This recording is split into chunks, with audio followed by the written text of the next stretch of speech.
I am so excited to be joining you from a cellar that I recently helped to stock, and I wanted to share some tips for starting your own wine collection. Now, there's a lot of reasons why people collect wine. Sometimes it has some sentimental value, maybe it has some monetary value, but oftentimes people just collect wine because they like to have wine on hand when they need it. So the first thing you want to do when you're starting your wine collection is to figure out who your stakeholders are. In other words, who are you going to be drinking this wine with? Friends and family, or maybe you're sharing it with clients or business associates. Once you've identified your stakeholders, you want to figure out what they like. Try to recall a time when you went to dinner with them. What did they order with their meal? Or what have they served at parties in the past?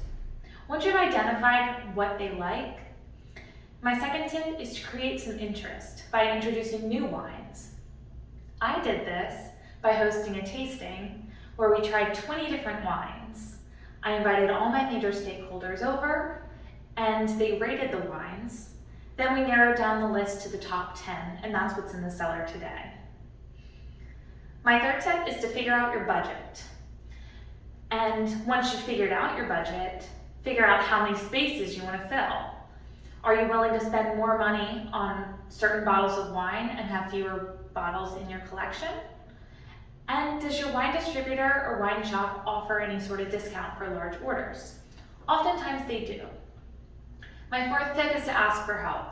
Funny enough, one of the favorite wines in the cellar actually came by way of recommendation from somebody who worked at the wine shop where the wine was purchased. And my fifth tip is to organize your cellar or collection in a way that makes sense to you. So this particular cellar is organized in the same way that I would organize a tasting, starting with sparklings and working its way up to big, bold reds. I'm going to put my full list in the comments of this video, so that can help give you a little bit of extra inspiration. But I hope you enjoyed this video, and happy collecting!